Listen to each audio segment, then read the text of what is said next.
Hello.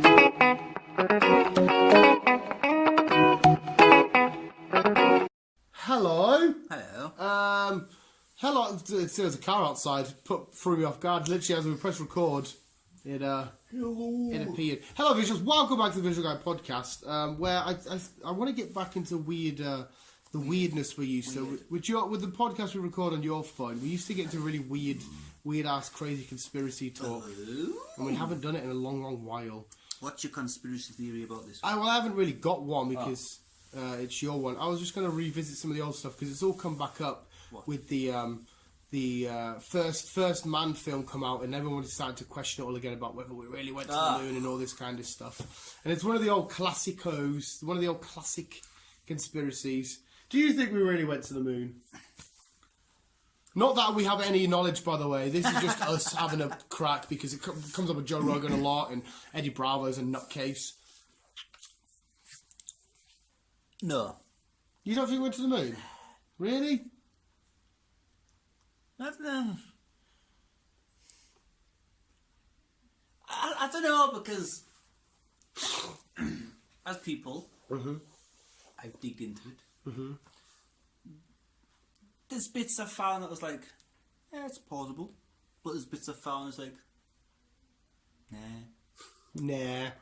I don't know. I've got no evidence to say we have or haven't. The only thing it is the picture of him on the moon. The flag is just like, it looks solid. Doesn't look like it's moving at all. But didn't somebody explain that it wouldn't move unless it was touched and no gravity? It would just. But if it was no gravity, it would have been. But it held up by a pole, and it stiffened. It felt like a proper thick American flag that stiffened. Are they? Yeah, they're not just like some flimsy, I don't know the best material. Again, I'm not going off any fucking knowledge here, this is just me. Not like a paper bag material type of shit. They're like, the thing is, so it wouldn't droop down, it would, like if you were in space, you're not just going to go down, are you? You see them all the time, they just sort of drift. Just there's no up, down, there's left, right, they just drift. But again, I'm not a fucking scientist. My mum's cousin works for British Airspace, like he'd be able to tell me properly. I would say we have been to the moon, and I'm only going off the fact that we have a space story in this week's news. Hey, there's no reason to fucking lie. Yeah, go check out the news from yesterday if you haven't already. From yesterday and next week. Well, that's the thing. It's the government. The government do like telling lies. Yeah, they like telling porkies. But do they? Yeah, everyone knows the government's corrupt and hiding shit. But have we not just manifested that idea? No one has actually come out and said, yeah, they like to lie because they're actually hiding this. They just like to say it because they're not telling the truth on everything. There's a big difference between lying and not telling the truth, as in just not stating anything. What have they got? So if they turn around and said, yeah, we got a man on the moon, people would applause it because they were in a race with Russia and they wanted to bankrupt them for the Cold War and that kind of shit. I think it was the Russians that went to the moon first.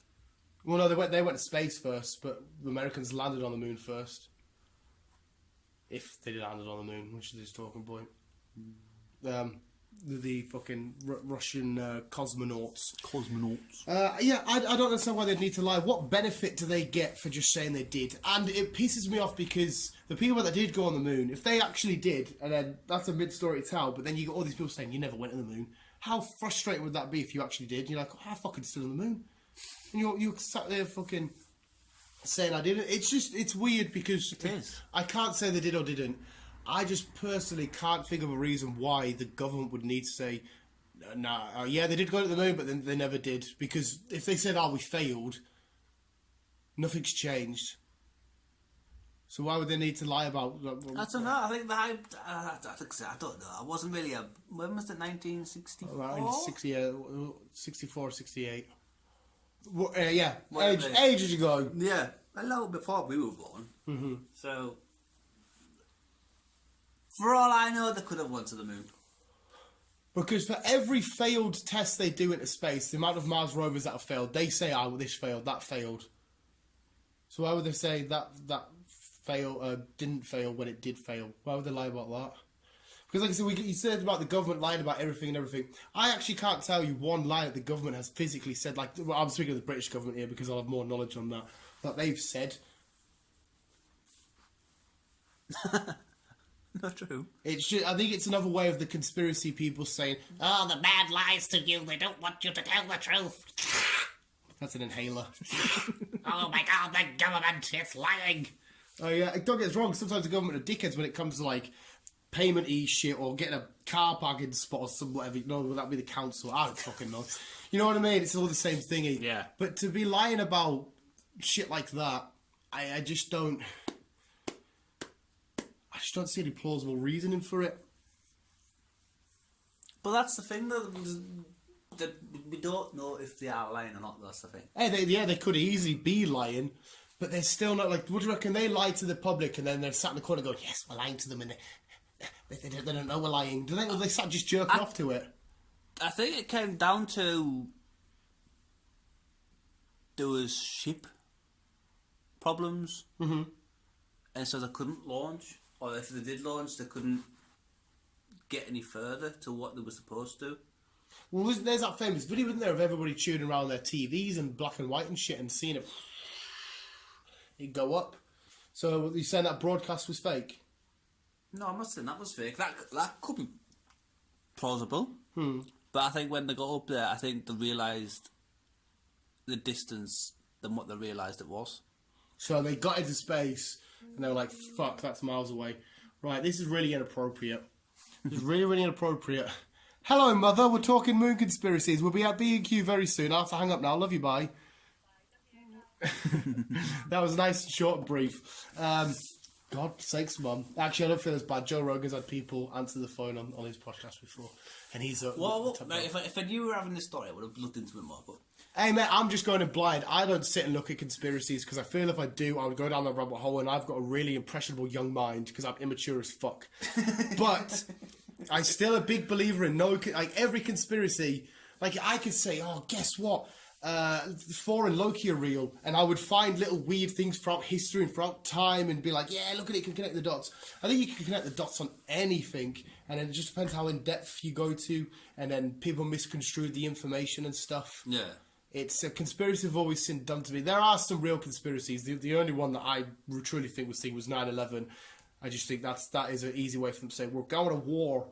But apart from that, any other conspiracy just seems like a massive web people can. So what do you think about Area 51 then? See, again, I just think that's a testing facility. It's But just a site. why is it so secret? Why even the president's not even allowed it?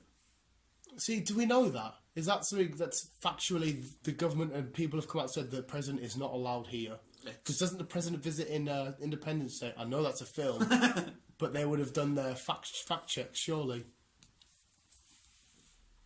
Yeah, again, I've read into it. If it's true or not, I don't know. But as far as I'm aware, even the president... Tom DeLonge went there, the alien conspiracy guy that used to be in Blink-182, and that he apparently got pure shouted at by the guards. Oh, if you step foot on there, you get shot. Well, I think the fact is, well, it's a restricted site because they're doing, for whatever testing they're doing, and there's rules to follow. Listen, if you're a member of the public, you're not allowed in. This is a government testing facility. That's just the rules. You know, like in school, you can't go to the teacher's lounge. There's a divide, the teachers and the pupils. This is for government, we're testing. We've got scientists in here. There's a lot of fragile equipment, only knowledgeable and need to know people are here. You carry on with your day. So it might just be people being like, ooh, secrets. So because there's a secret behind this fence, we want to, as humans, look into it and delve into it. Be like, and you've also got Roswell, New Mexico. And as for the places, why they're so far out, I think if it is a testing facility, for anything to go wrong, it makes sense to be far out. In case anything happens, like an explosion or out, be less damage. Yeah, they've also got a secret... I'm saying it's secret, I know, kind of... Yeah, a secret facility in Antarctica. The fucking the old. Yeah. Is that the one you brought up in the news ages ago? That's the one where it's like all cornered off and no one. Yeah, because if you go to at the edge, and there's like a big wall or some shit. Nobody is allowed fucking there. Well, I wouldn't want to fucking go there anyway. You definitely wouldn't. You just died walking down Watchgate. Yeah, maybe because there'll be a lot of shit that we can explore out there underneath the ice and buried fucking right underneath the snow and shit because it's all covered up in that. I think there's a secret base in... If me and you were sat discussing it in my living room, it can't be that fucking secret. No, true. What are they doing? Well, no, it's a secret, but you're not allowed in. But this holds fucking... I watched it on one of the Aussie programs. What programs? Jack and Aussie. Oh, right. Where they kept certain artifacts that like fucking. Well, in this situation, Ozzy had one of his albums, Black Sabbath, in this facility. Really? Yeah. What? So they took one of his albums, and kept it in there. But it's not just that. I think it's like there's money, there's photos, there's documents, there's like basically everything that's gone on in history around the world. That's not the what do you call it? Like at the end of Indiana Jones, where they hold the Ark and all that kind of stuff. It's like a load of stacking shelves, and there's yeah, I know exactly what you're on about. It's in Indiana Jones where they keep all the shit. I don't know what you're on about, Chris. There's everything that's gone on in history in this building. But then again, you've even got the fucking Pope's house. Yeah, the Vatican. That's all fucking secret, fucking identity, fucking. That's supposed, but it's not Hindu, but Catholic or Christian, Christian or Catholic. One of them religions. It's yeah, I don't understand religion. I don't. What am I fucking trying to do? I'm trying to fucking export this video. I think conspiracies are just a great way for the human, because like I said it many times, we have the best imagination ever. It's just fun when you see a little story and you're like, "Ooh, look at this," and then and then you find little connections which may not need to be there or supposed to be there, but we just add the connections for our own like little fascination. Got the JFK assassin. See, that one I don't know enough about. I've heard Joe Rogan talk about it so many times, but he knows about bullets and ricochet and Lee Harvey Oswald was stood in one position and shit. And he wanted to kill him, but yeah, it wasn't him. Well, the one I've heard the most is that it was him, but he didn't act alone. That's what I've heard the most, because apparently the shot's quite doable, the distance and the angle of the shot, but it's where it ricocheted and killed a guy there, but hit there. And again, that's where I have no idea. I've never shot a gun in my life. No, neither have I. Well, I have. I have shot a gun. You shot BB guns? No, I've shot guns. Oh, I've never shot a real gun, so I don't know that shit. That one's a bit weird as well, because that's not so much... the conspiracy in that one is if he really did it and if he acted alone. I don't know why they need to cover that one up so much, because... It's because his bodyguard shot him by accident. So they just said it was a guy with a sniper? Lee Harvey Oswald did fire a shot, but it missed. Right. And so when the car accelerated, when the gunman went to turn around to find out where it was at, the car accelerated, meaning the gunman accidentally shot his gun off, which shot the president. Yeah, it's completely different to what I learned off Joe Rogan. Like, that's what I mean. There's so many different versions of conspiracies. So even then, you've got a conspiracy in which is the right conspiracy. And you're all fighting with bits of evidence and shit. Because if you've watched, you might have watched it actually, the James 11, Franco. yeah. Well, I watched that. You watched it donkeys ago, and I started watching it, and you'd already watched it. Yeah, I watched that, and that was a bit fucking too much. I'd like to see a part 2 to that, to see what happened. How did it end? He was in a completely different world, and his world was destroyed. Yes, it was. You're right. It's like a thingy, because if you change one, the butterfly effect. It's a bit like Flash. If you go back in time, and then try and save someone, you come back and even the smallest detail, like you could go back in time and stop somebody from having a coffee. I mean, you could stop a fly from getting squished, and then 10 years down the line there'd be an earthquake because you stopped that fly. It's fucking dodgy, like. It is, isn't it? But it all stems down to not time travel shit. Something like even Rick and Morty, one of the most intelligent written shows of all time, have a box on the shelf just called time travel stuff, and they said they don't want to touch it because it's too convoluted and complicated. Well, you know best with time travel, like. No, fuck that. In fact, like, the Flash runs and all this shit fucking happens. Yeah, I'm gonna go back to it and say it's just a human brain. We can connect dots with stuff that's not even there. It's brilliant, isn't it? It's fucking amazing because it gives us conversation. I as much as I don't really believe or like conspiracies, I love talking about them, about aliens and Bigfoot and monsters and Loch Ness and stuff, because it is just fun. But it's where most of our stories have probably come from conspiracies back years ago, back in the day and stuff. Even, dare I say it, stuff like religion, you know, the whole Jesus and the Last Supper and all this could be like it's a conspiracy with a Judas, 13 seats at a table, was Jesus really married, like the Da Vinci Code, they replaced it, shit like that. It's fucking weird. The Templars, Assassin's Creed type stuff. It is fun. It is fun. But I like to wake up in Pallet Town, choose a starter Pokemon and become Pokemon champion. That's nice and simple. That's what I'd like to do. Visuals, conspiracies. Do you like them? Do you believe in them? Did we land on the moon? Let us know in the comments below. But keep on conspiracying on. Conspiracying on. Conspiring on. Keep conspiring on. Have you back?